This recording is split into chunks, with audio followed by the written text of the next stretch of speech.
उत्कृष्ट नेतृत्व, उत्कृष्ट कर्तृत्व आणि उत्कृष्ट वक्तृत्व असणारे तथा अष्टपैलू गुण असणारे आमचे परममित्र डॉक्टर प्राध्यापक धम्मपाल घुंगरे सर हे परत एकदा आपल्या सोबत उपस्थित आहेत. कालच्या लेक्चरमध्ये त्यांनी बँकिंगचा पूर्ण बेसिक कॉन्सेप्ट त्यांनी आपल्यासोबत शेअर केलेला आहे, आपल्यासोबत मार्गदर्शन केलेलं आहे. त्याच्याबद्दल त्यांनी तोच टॉपिक कंटिन्यू ते आज करणार आहेत. परत एकदा मी आपल्या लोकमान्य टिळक महाविद्यालयाच्या वतीने तथा कॉमर्स डिपार्टमेंटच्या वतीने आणि आजच्या क्लासला जेवढे काही स्टुडंट्स पार्टिसिपेट झालेत या सर्वांच्या वतीने प्राध्यापक डॉक्टर धम्मपाल घुमरे सरांचं मी मनपूर्वक स्वागत करतो, अभिनंदन करतो आणि त्यांना अशी विनंती करतो की त्यांनी आजच्या क्लासला सुरुवात करेल. प्राध्यापक धम्मपाल घुमरे सर. धन्यवाद प्राध्यापक मनोज जंत्रे सर. अतिशय चांगल्या पद्धतीने आपण माझा परिचय दिलेला आहे, पण सर मी एवढा काही मोठा नाहीये, त्याबद्दल तुम्ही मला ही संधी उपलब्ध करून दिली त्याबद्दल मी आपले परत एकदा खूप खूप धन्यवाद देतो आणि विद्यार्थी मित्रांना बोलण्यास सुरुवात करतो. मित्रांनो, काल आपण बँकिंग विषयी माहिती पाहिली आणि बँकिंगचे जे घटक आहेत किंवा बँका कोणकोणत्या पद्धतीच्या असतात आणि कशा पद्धतीने बँक चालते किंवा बँकेची ओळख कशी आहे, म्हणजे बँकेचं जे वर्गीकरण आहे ते आपण काल पाहिलेलं आहे. बँकेचे वर्गीकरण आपण त्यामध्ये डीप मध्ये घेतलंय, नेमकं कोणत्या बँका कशा असतात, व्यापारी बँक कोणत्या, इंडस्ट्रियल बँक आहे, आणि आपण शेवटी आपण सेव्हिंग मध्ये आलो होतो. म्हणजे आपल्याला सेव्हिंग कोणत्या पद्धतीने करायला पाहिजे आणि आपण कुठं कुठं करतो. तर काल मध्ये मी एफडी पण घेतलंय, आरडी घेतलंय, सेव्हिंग डिपॉझिट पण घेतलंय, म्युच्युअल फंड घेतलंय आणि गोल्ड बॉन्ड सुद्धा घेतलेला आहे. बघा, ते एवढ्या ज्या सुविधा आहेत या सर्व सेव्हिंग साठी आहेत. याच्या व्यतिरिक्तही काही सुविधा आहेत, म्हणजे हेच आपण कंटिन्यू करणार होतो, काल काही वेळ मिळाला नाही. बघा, एनएससी ही नावाची एक योजना आहे, त्याला म्हणतात नॅशनल सेव्हिंग सर्टिफिकेट, म्हणजे राष्ट्रीय बचत योजना. ही जी योजना आहे ना, ही योजना सुरुवातीला फक्त पोस्ट ऑफिस मध्ये उपलब्ध होती आणि आताही मॅक्झिमम बँकेमध्ये उपलब्ध नाहीये, पण राष्ट्रीयकृत बँकेत जेवढा आहे तेवढ्या बँकेमध्ये तुम्हाला ही सुविधा उपलब्ध असलेली पाहायला मिळते. याचा उद्देश काय होता, म्हणजे आपली जी बचत आहे ती बचत आपण ज्यावेळेस राष्ट्रीय बँकेत म्हणजे अकाउंट मध्ये आपण न ठेवता ही एखाद्या सर्टिफिकेटच्या माध्यमातून, जसं गोल्ड बॉन्ड आहे, जशी एफडी आहे, त्याच पद्धतीने आपल्याला ही जी राष्ट्रीय बचत योजना आहे ना, ही बचत योजना आपल्याला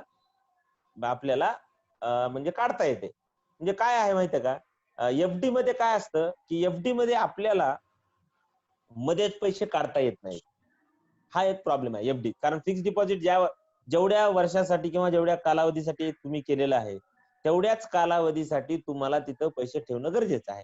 पण हे राष्ट्रीय बचत योजना, ही जी सर्टिफिकेट योजना आहे, ही जी आहे ना, ह्याला असं म्हणता येईल की कमीत कमी 1000 रुपयापासून ते लो लिमिट आहे याला, म्हणजे तुम्ही कितीही पैसे टाकू शकता याच्यामध्ये, राष्ट्रीय बचत योजनेमध्ये.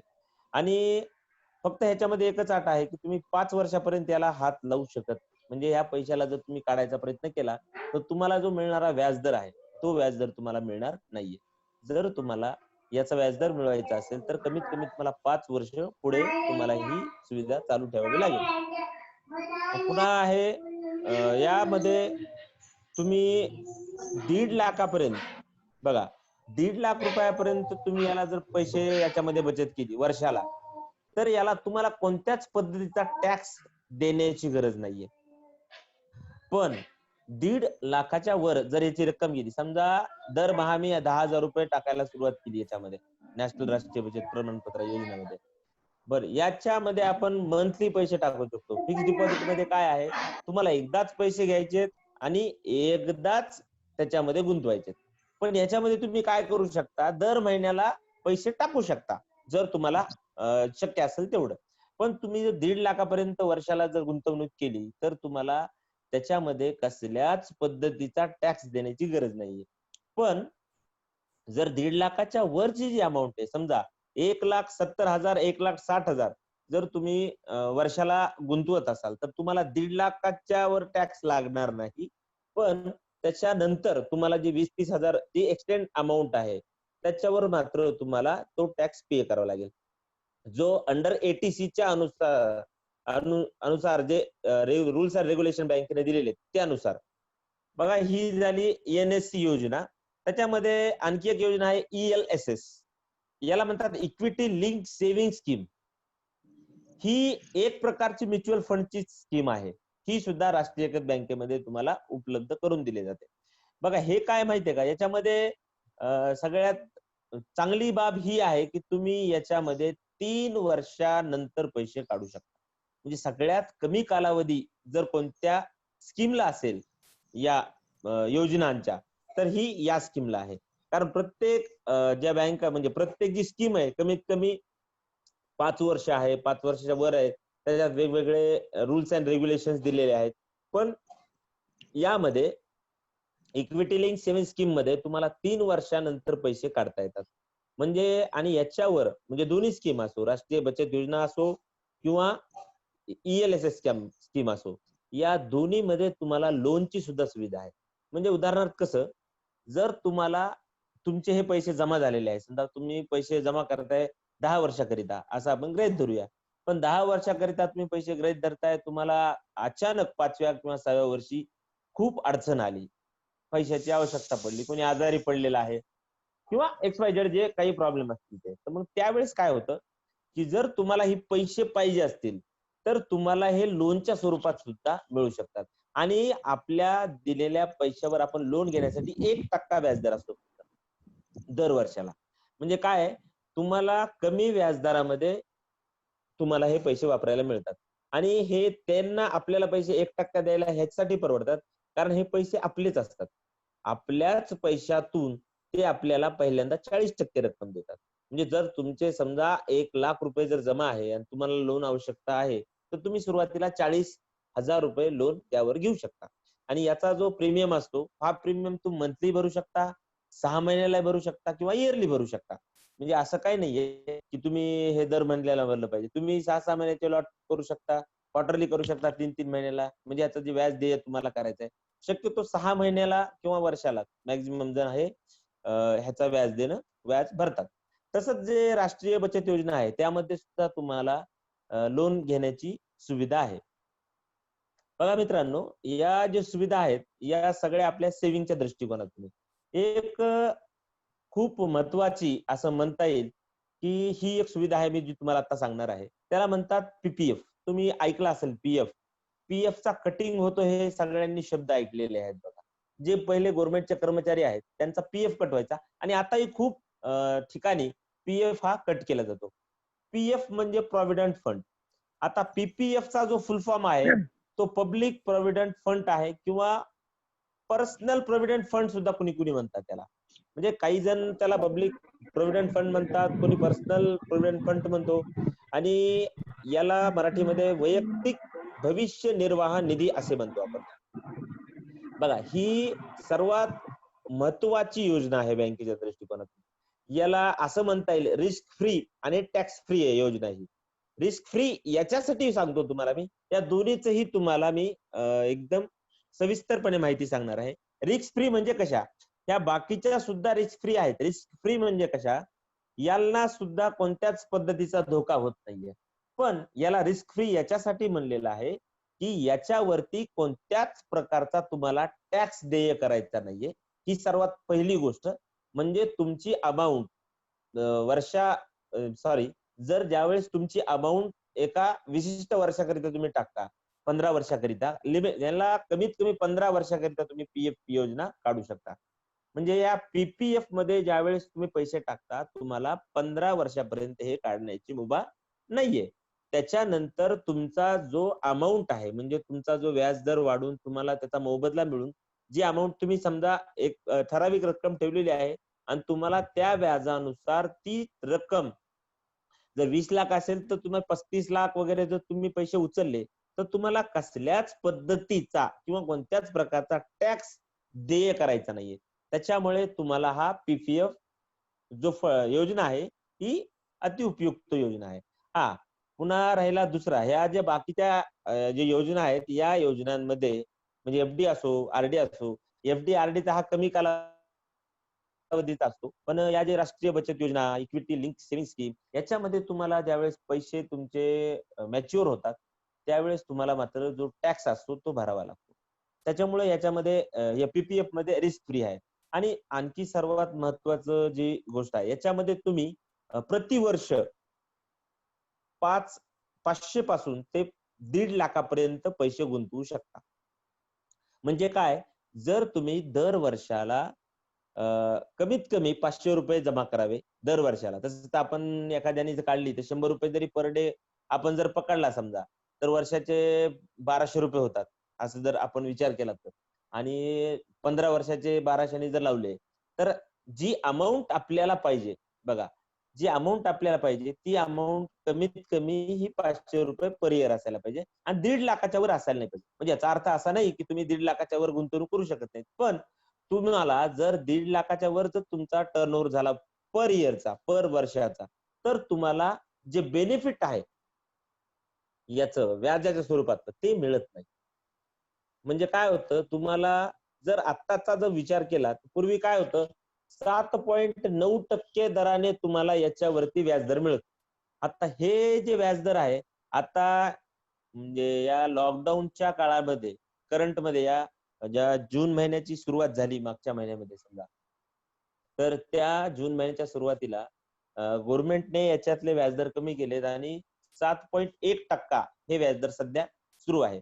पण ज्यावेळेस ही योजना सुरू झाली होती पीपीएफ, त्यावेळेसची सुरुवातीची जी व्याजदराची टक्केवारी होती, जे ग्राहकाला मिळत होती, ती 3%, 4% म्हणजे आजपर्यंत वाढतच गेलेली आहे. फक्त हे 1-2 वेळेसच झालं असेल, की ती कोणत्यातरी कारणास्तव ही कमी झालेली आहे. पण ही अजूनही वाढू शकते. बघा ही जी योजना आहे, मी जी तुम्हाला सांगतोय, ही योजना रिस्क फ्री याच्यासाठी आहे. अजून एक सर्वात महत्वाची गोष्ट आहे. समजा उदाहरणामध्ये मी लोन घेतलेलं आहे घराचं. तर माझ्या घराच्या लोनचा जर हप्ता माझ्याकडून थकीत राहिला, समजा म्हणजे लोन फेडण्याचा कालावधी 15 वर्ष आहे. तर 15 वर्षाच्या नंतर म्हणजे 10 वर्षाच्या नंतर माझ्याकडून काही हप्ते फेडण्यात नाही आले किंवा मी फेडले नाही किंवा माझ्याकडे आर्थिक पाठबळ कमी असल्यामुळे मी त्यांचं देऊ शकलो नाही. म्हणजे कोणताही व्यक्ती असो, जर त्याच्याकडून देऊ शकला नाही, तर म्हणजे मी बँक ऑफ महाराष्ट्राकडून जर समजा हे घेतलं असेल, पीपीएफ अकाउंट काढलं असेल माझं, तर पीपीएफ अकाउंट काढल्यानंतर माझ्याकडं त्या पीपीएफ अकाउंट मध्ये सुद्धा जवळपास 10-12 लाख रुपये जमा आहेत आणि मी यांचं जे होम लोन घेतलेलं आहे किंवा पर्सनल लोन घेतलेलं आहे, हे माझ्याकडून थकीत राहिलेलं आहे. तर कोणत्याच प्रकारे कोणता न्यायालयीन सुद्धा म्हणजे तुम्हाला हायकोर्ट सुद्धा ही परमिशन देत नाही बँकेला, की तुमचं जे पीपीएफ मधलं जी अमाउंट आहे, ती अमाउंट तुम्ही उचलून यांच्या होम लोन मध्ये टाका. म्हणजे ह्याच्यामुळे ही रिस्क फ्री आहे. म्हणजे तुम्हाला याला पैसेला हात लावण्याचा अधिकार कोणालाच नाही. म्हणजे कोणत्याही बँकेमध्ये तुम्ही जर पीपीएफचं अकाउंट ओपन केलं असेल आणि जर ओपन केलेलं अकाउंट जर तुम्ही वैयक्तिकरित्या चालू ठेवत असाल आणि तुम्ही त्याच बँकेतून किंवा इतर बँकेतून जर लोन घेतलं असेल आणि लोन जर फेडता नाही आलं तुम्हाला, तर त्याची सुद्धा सुविधा पीपीएफ अकाउंट मधून घेण्याची ही कोणालाच नाहीये. म्हणजे हे काय आहे, पूर्ण रिस्क फ्री आहे. हां, आता सर्वात महत्वाचं तुम्हाला एक उदाहरण सांगतो मी. समजा 15 वर्षाकरिता 15 वर्षाकरिता ₹10,000 तुम्ही जमा करायला सुरुवात केली. आपण असे गृहीत धरू. काय 15 वर्ष तुम्ही 10,000च जमा करताय पर इयरली बरं का. तर मग त्याची जी अमाउंट आहे ती 18 लाख रुपये होते 15 वर्षानंतर. कारण याचा कमीत कमी कालावधी हा 15 वर्षाचा आहे. 15 वर्ष कालावधी लागतो त्याला. तर मग 18,000 रुपयाचे जर 7.9% जर व्याजदर आपण काढला, तर त्याचं फक्त व्याज जो आहे ना व्याज, तर त्याचं व्याज होतं बघा 16,60,382. तुम्ही करून पाहू शकता. 10,000 पर इयर 15 वर्ष 7.9% त्याला जर आपण व्याज दिलं, तर त्या 18 लाखाचं व्याज होतं 16,60,382 रुपये. म्हणजे तुमची जी रक्कम आहे 34,60,382 रुपये होते. हां, आणि ही जी रक्कम आहे ही अंडर 80C च्या नुसार आपणास हे व्याज मिळत असतं आणि हे व्याज टोटली टॅक्स फ्री आहे. म्हणजे तुम्हाला या पैशावर कसल्याच पद्धतीचा टॅक्स लागत नाहीये. म्हणजे काय, हे आणखी यामध्ये असं सुद्धा करता येतं. समजा ही जी पॉलिसी आहे ही पीपीएफ जे अकाउंट आहे, की तुम्ही काय केलंय, महाराष्ट्र बँकेमध्ये काढलेलं आहे सध्या. आणि तुम्ही सध्या स्टुडंट आहात, असं आपण गृहीत धरू किंवा तुम्हाला आणखी पर्मनंट जॉब नाहीये. तर तुम्ही हे आत्ताच सेव्हिंगसाठी हे चालू केलं आणि तुम्हाला जर नोकरी लागली आणि तुमचा जो पगार आहे, तो पगार महाराष्ट्र बँकेत न होता एखाद्या एसबीआय बँकेमध्ये होत असेल, असं आपण गृहीत धरू, की तुम्ही महाराष्ट्र बँकेमध्ये पीपीएफचं अकाउंट काढलेलं आहे. पीपीएफचं अकाउंट तुम्हाला चालूच ठेवायचंय. पण तुमचा जो पगार आहे, तो पगार आता म्हणजे तुम्ही ज्यावेळेस जॉब लागल्यानंतर तुमचा पगार एसबीआय मध्ये होत आहे. तर एसबीआय मध्ये होत असताना तुम्हाला इकडं पैसे भरण्याची अडचण होत आहे किंवा वेळ जात आहे किंवा माझे ऑटोमॅटिकली पैसे अकाउंटवरून ऑटोमॅटिकली कट सुद्धा करू शकतो. तर तुम्ही ही पॉलिसी म्हणजे हे जे पीपीएफ अकाउंट आहे ते ट्रान्सफर सुद्धा करू शकता तुमच्या एसबीआय मध्ये. म्हणजे ही सुद्धा सुविधा त्याच्यामध्ये आहे. आणि सध्याचा जो व्याज दर आहे तो 7.1% आहे आणि हा व्याज दर दर 3 महिन्याला बदलत असतो. म्हणजे हा चेंजेस होतो जवळपास. 3 महिन्याला यांचा काहीतरी नवीन एखादा नियम येतो किंवा 3 वर्षाला हे काय करतात, सॉरी 3 महिन्याला काय करतात ते बदल करत असतात. हां.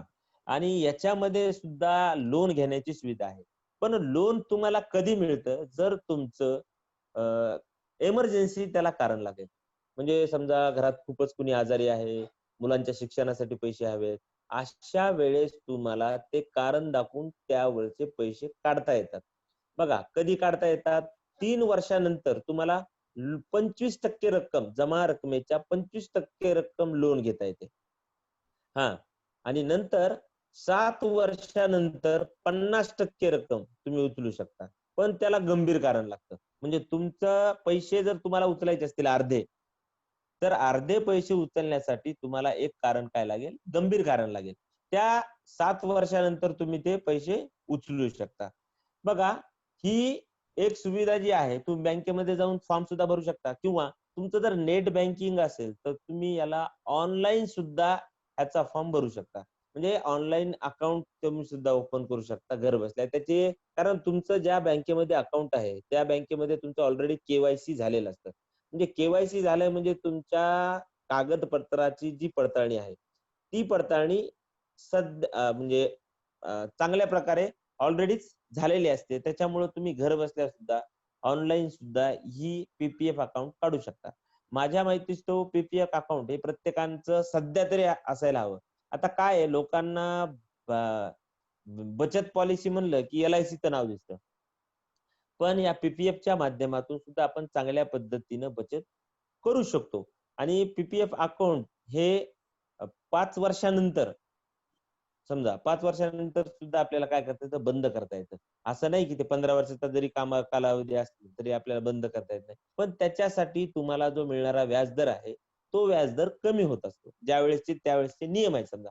5 वर्षानंतर त्यामध्ये काही स्टॅट्यू असेल किंवा त्यावेळेसच्या सरकारनी जी राष्ट्रीय पॉलिसी काढली असेल आपल्या, आर्थिक पॉलिसी जी असेल त्याच्यामध्ये जे काही बदल केलेले असेल, त्या बदलानुसार सुद्धा आपल्याला ती रक्कम त्यानुसार आपल्याला मिळत असते. म्हणजे पीपीएफ अकाउंट हे म्हणजे रिस्क फ्री आणि टॅक्स फ्री आहे. कारण ही एक इन्व्हेस्टमेंट आहे. कारण बघा, तुम्ही एल-आय-सी सुद्धा पॉलिसी काढा. ती जरी मॅच्युअर झाली, तर त्याच्यावर सुद्धा तुम्हाला मिळणाऱ्या रकमेवर तुम्हाला टॅक्स पे करावा लागतो. त्यावेळेसचा जो टॅक्स असेल ते. पण या पीपीएफ अकाउंटमध्ये तुम्हाला कसल्याच पद्धतीचा टॅक्स भरण्याची आवश्यकता नाहीये. मित्रांनो, हे झालं बँकेच्या संदर्भामध्ये. आता जर विचार केला तर हा आपल्या सिलेबसचा भाग नाहीये, पण मी तुम्हाला ओव्हरऑल फक्त माहितीस्तव म्हणून याच्यासाठी सांगतोय, की आपण बचत कशा-कशा पद्धतीच्या असायला पाहिजे. बघा, जेवढ्याही योजना बँकेमध्ये बचतीच्या माध्यमातून चालत असतात, तेवढ्या योजना आपल्या पोस्टामध्ये चालूच असतात बघा.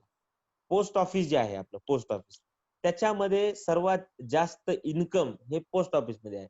म्हणजे बँकेच्या तुलनेत पोस्टाच्या ज्या पॉलिसीज आहेत किंवा पोस्टाच्या ज्या योजना आहेत, त्याच्यामध्ये जास्त व्याजदर आहे बँकेच्या 0.1% असेल, 0.2% असेल. म्हणजे समजा उदाहरणामध्ये जर बँकेमध्ये 7.3% जर व्याज देत असतील, तर पोस्टामध्ये 7.4 किंवा 7.5 नक्कीच या दोन्हीमध्ये बदल आहे. म्हणजे असं आपल्याला म्हणता येईल, की तुम्हाला पोस्टामध्ये जर पैसे हेच इन्व्हेस्ट केले, तर पोस्टामध्ये आपल्याला जास्त पद्धतीने व्याजदर मिळतं. मग पोस्ट ऑफिसमध्ये काय-काय आहे बरं? पोस्ट ऑफिसमध्ये एफ-डी सुद्धा आहे. पोस्ट ऑफिसमध्ये आर-डी सुद्धा आहे. बघा, काय आहे पोस्ट आता एक योजना आहे बघा पोस्ट टाईम डिपॉझिट अकाउंट. याच्यामध्ये काय आहे पोस्ट टाईम डिपॉझिट अकाउंट म्हणजे काय? की आपल्याला या अकाउंटमध्ये जमा केलेली रक्कम ₹50,000 आहे समजा. त्याचं जर व्याज आहे ना व्याज, जर यावर्षी 6.6 असेल, तर दुसऱ्या वर्षी 6.7 होईल. तिसऱ्या वर्षी 6.8 होईल. म्हणजे तुम्ही एखादी रक्कम ज्यावेळेस तिथे जमा करता, त्या जमा रकमेवर दर वर्षाला 0.1% किंवा पॉइंट 0.5% असं म्हणता येईल, की ही रक्कम व्याजाच्या स्वरूपात वाढत असते. म्हणजे याच्यामध्ये आपल्याला चांगल्या पद्धतीची योजना आहे. म्हणजे काय की आपण पार्ट टाइम म्हणजे पोस्ट टाइम डिपॉझिट अकाउंट ज्यावेळेस काढतो, त्यावेळेस आपल्याला काय करायचं असतं, एखादी जी रक्कम आहे ₹50,000 टाकलेली, त्या 50,000च्या रकमेवरती जो व्याज यावर्षी आहे, ते व्याज मी 1 वर्ष जर ती रक्कम ठेवली, तर ती मी यावर्षी न काढता पुढच्या वर्षी काढली, तर त्यामध्ये व्याजदरामध्ये 0.1% ची वाढ होत असते. पुन्हा तिसरी जी योजना आहे, पोस्ट मासिक बचत आहे. हे खातं सुद्धा चांगल्या पद्धतीचं आहे आणि याच्यात सुद्धा त्याच पद्धतीच्या म्हणजे नियम आहेत. कोणते? तुम्हाला ते पैसे जे आहेत, ते पैसे तुम्ही दर वर्षाला काढू शकता किंवा ते वाढवू शकता आणि हे खातं ट्रान्सफर होतं. म्हणजे पोस्ट टाईम डिपॉझिट अकाउंट हे ट्रान्सफर होत नाही. पण पोस्ट मासिक बचत आहे, हे जे खातं आहे, हे तुम्ही ट्रान्सफर करू शकता. म्हणजे कुठे? माझं मी सध्या राहायला बीडला आहे. पण मला जर उद्या भविष्यामध्ये नोकरी जर मला दुसऱ्या गावी लागली, समजा मी वणीला जॉब करायला आलो तुमच्या गावातच. तर वणीला आल्यानंतर मला हे तिकडं ट्रान्सफर सुद्धा करता येतं. पुन्हा दुसरी जी योजना आहे पोस्टाची वरिष्ठ नागरिक बचत योजना, हे ज्येष्ठ नागरिकांसाठी आहे. म्हणजे ज्यांचं वय 55च्या वर आहे, त्यांच्यासाठी ही योजना आहे. त्यांच्यासाठी सुद्धा तेच आहे. आता हे बघा, पी जे अकाउंट आहे, ते ते अकाउंट पोस्टामध्ये सुद्धा अवेलेबल आहे. याची सुद्धा मर्यादा 15 वर्षाची आहे. फक्त याच्यामध्ये तुम्हाला ₹100 देऊन सुद्धा तुम्ही हे काढू शकता. म्हणजे वर्षाला तुम्ही ₹100 जरी टाकले तरी चालतं. म्हणजे तुम्हाला एखादं अकाउंट ओपन करण्यासाठी जेवढा रक्कम लागते, तेवढ्या रकमेत तुम्ही हे पी अकाउंट काढू शकता. आता आणि मुलींसाठी जे आता मुले आहेत, समजा लहान मुले आहेत, 21 वर्षापर्यंत जर आपल्याला मुलींच्या नावावर जर योजना काढली असेल, हे तुम्हाला माहीत असेल. पोस्ट ऑफिस एक सुकन्या समृद्धी अकाउंट हे एक नवीन अकाउंट आलेलं आहे. यात सुद्धा तुम्ही 500 ते 1.5 लाखापर्यंत मुलगी 10 वर्षापर्यंत होईपर्यंत उघडू शकता. म्हणजे उदाहरणार्थ काय, समजा मला मुलगी आहे. मग माझी मुलगी 5 वर्षाची झाली. तर माझ्या डोक्यात आलं, की बाबा मी आता हे समृद्धी अकाउंट ओपन करायचंय मला. तर आपण करू शकतो. फक्त त्याची जी मर्यादा आहे का ती 21 वर्षापर्यंतच आहे. म्हणजे तुम्ही 21 वर्ष त्या मुलीचं वय होईपर्यंतच यामध्ये पैसे गुंतवू शकता. आणि नंतर तुम्हाला जो व्याजदर असेल त्या व्याजदरानुसार पैसे मिळतात. पण जर तुम्हाला समजा मुलगी माझी 10 वर्षाची 11 वर्षाची झाली आणि माझ्या डोक्यामध्ये आलं, की मी आता एक ही पोस्ट ऑफिसची सुकन्या योजना काढतो, तर ते शक्य नाही. कारण तुम्हाला मुलीचं वय 10 वर्ष आहे तोपर्यंतच ही योजना काढू शकता. आणि नंतर तुम्हाला हे काढण्याची परवानगी नाहीये. कारण 10 वर्षाच्या खालील जे मुली आहेत फक्त, त्यांच्यासाठीच ही योजना आहे. आता याच्यामध्ये एफ-डी सुद्धा आहे. आपण एफ-डी सुद्धा करू शकतो. सगळ्यात महत्वाचं आहे बघा यामध्ये पी-एल-आय. पी-एल-आय म्हणजे काय? Post life insurance. याच्यामध्ये आपल्याला जास्तीत जास्त बचत आणि आपली जी रिस्क आहे, आपल्या स्वतःची, ज्याच्यासाठी आपण एल-आय-सीकडे पळत असतो.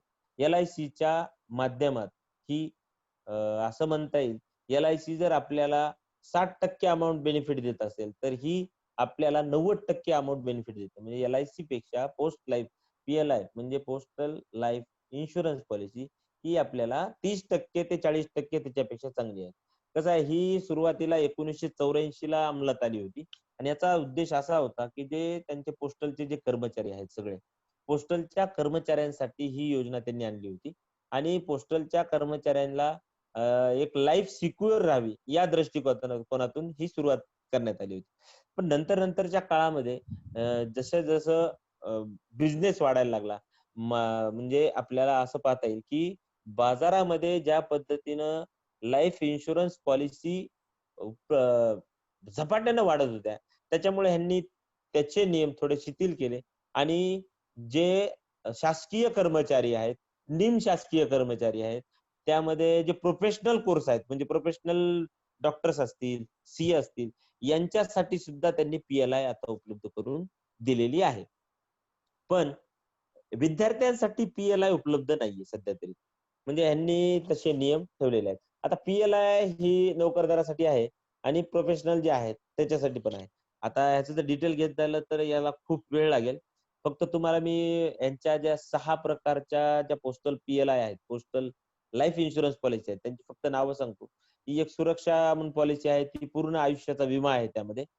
पुन्हा ॲडव्हान्समेंट इन्शुरन्स आहे, त्याला संतोष पॉलिसी सुद्धा म्हणतो आपण. ज्या पॉलिसी एल-आय-सीच्या आहेत, त्याचेच नाव हे आहेत.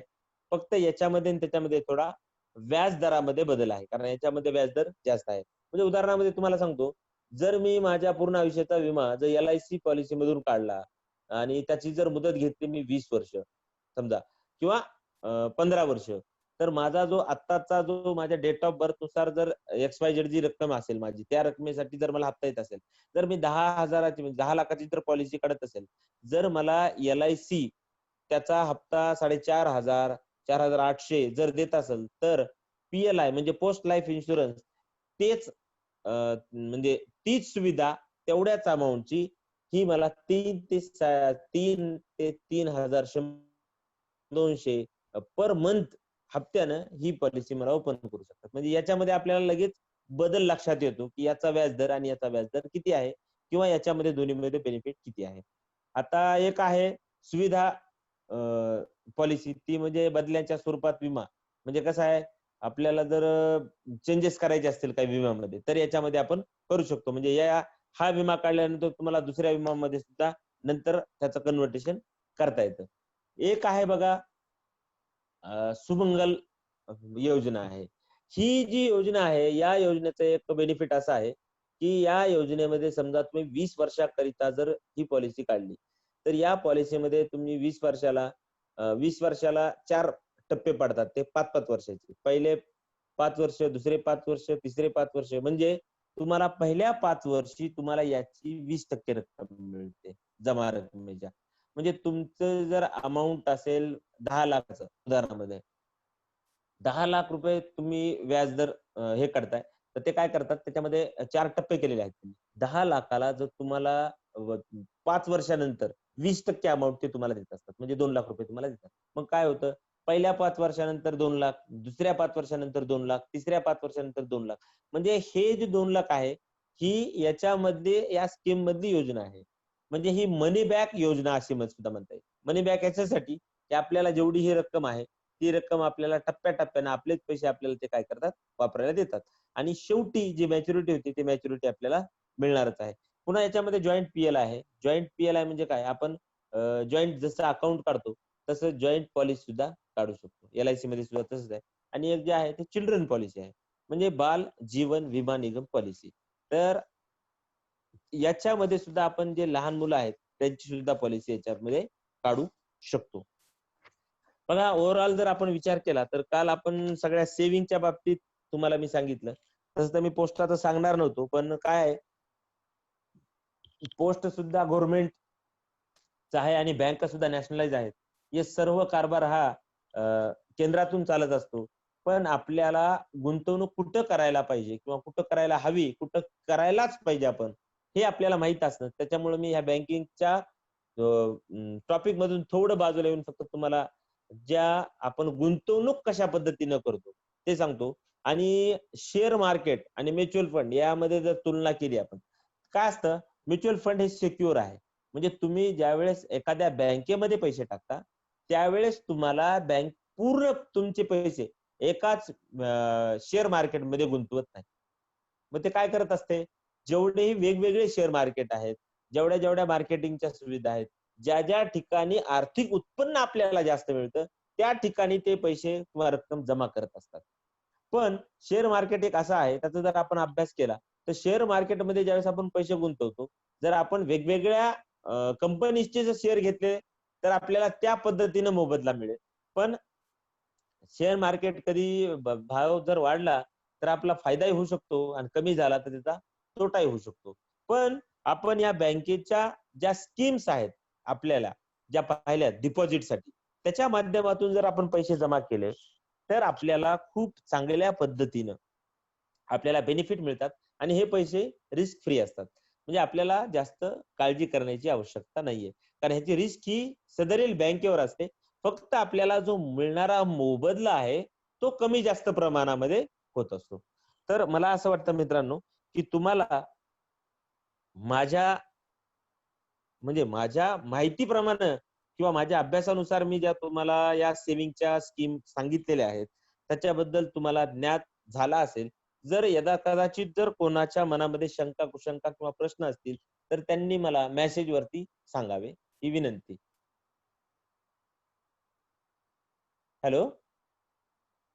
हा सर, मी अनाउन्स करतो उद्या. विद्यार्थी हां. मित्रांनो, आजच्या सेशन बाबत जर कोणाच्या मनामध्ये जर प्रश्न निर्माण झाले असतील तर त्यांनी कृपया चॅट बॉक्स मध्ये आपला प्रश्न टाईप करा. मी आपल्या वतीने प्राध्यापक डॉक्टर धर्मपाल गुंडे सरांना तो प्रश्न विचारेल.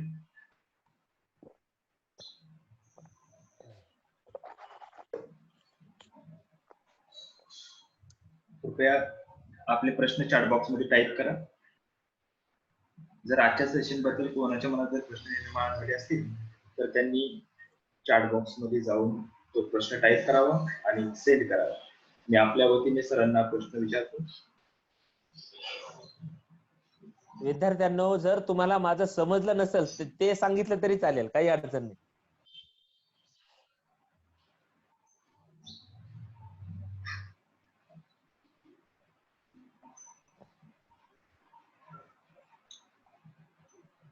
कारण आज बरेच विद्यार्थी आपल्या सोबत जोडलेले आहेत. कुठल्या स्कीम बद्दल म्हणा किंवा तुमच्याकडे जे पैसे असतील तर तुम्हाला कुठल्या बँकेच्या कुठल्या सेव्हिंग स्कीम मध्ये इन्व्हेस्ट करायचे किंवा पोस्ट ऑफिस मधल्या कुठल्या सेव्हिंग स्कीम मध्ये इन्व्हेस्ट करायचे त्याच्याबद्दल पण तुम्ही मार्गदर्शन घेऊ शकता सरांकडून. जर तुम्ही मला प्रश्नच नाही विचारले तर मला असं वाटेल की मग याला कदाचित तुम्हाला समजलं नाहीये का काय, हे पण मला कळू द्या.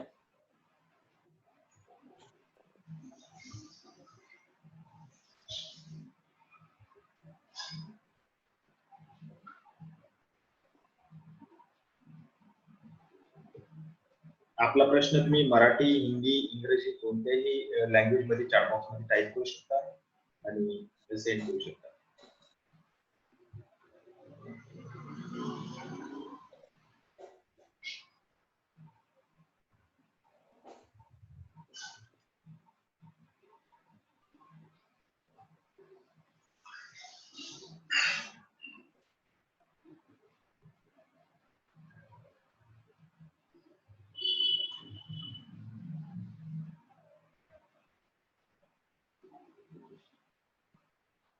सर, मार्केट बद्दल थोडं डिटेल्स मध्ये सांगता काय? कोणत्या मार्केट बद्दल?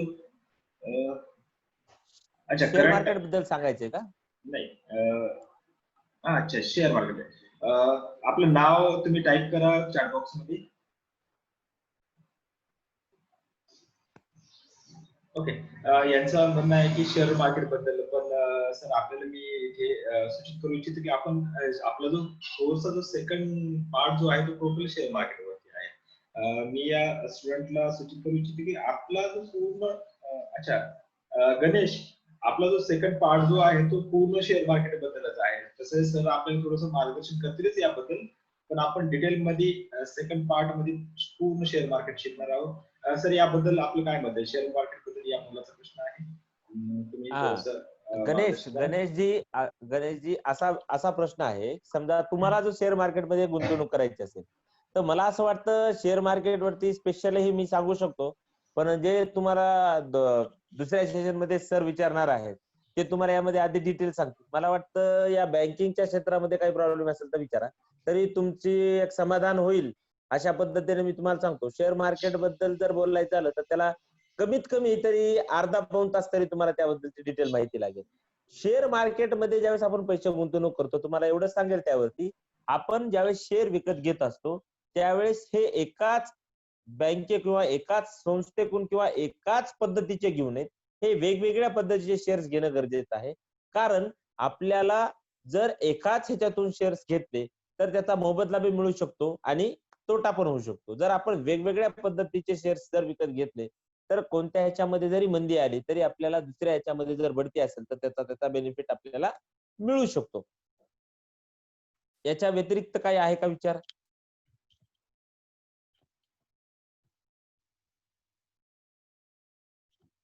हॅलो. अजून कोणाच्या मनामध्ये जर प्रश्न असतील तर त्यांनी चॅट बॉक्स मध्ये टाइप करावा आपला प्रश्न.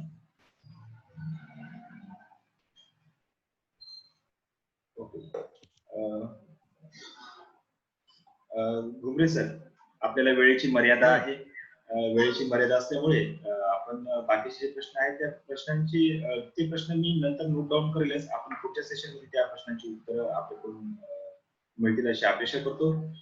सर, आजच्या सेशन बद्दल तुम्ही जे मुलांना वेगवेगळ्या अँगलने जे मार्गदर्शन केले त्याबद्दल मी लोकमान्य टिळक महाविद्यालयाच्या वतीने तथा कॉमर्स डिपार्टमेंटच्या वतीने आपले खूप खूप आभार व्यक्त करतो. धन्यवाद व्यक्त करतो सर. थँक्यू. विद्यार्थी मित्रांनो, आजचं सेशन आपण इथेच समाप्त करूया. उद्या परत वेगळ्या विषयाला घेऊन आपण जॉईन होऊया. तोपर्यंत आज आपण इथेच थांबूया. धन्यवाद. मी इथं मीटिंग क्लोज करतो, क्लास क्लोज करतो. थँक्यू.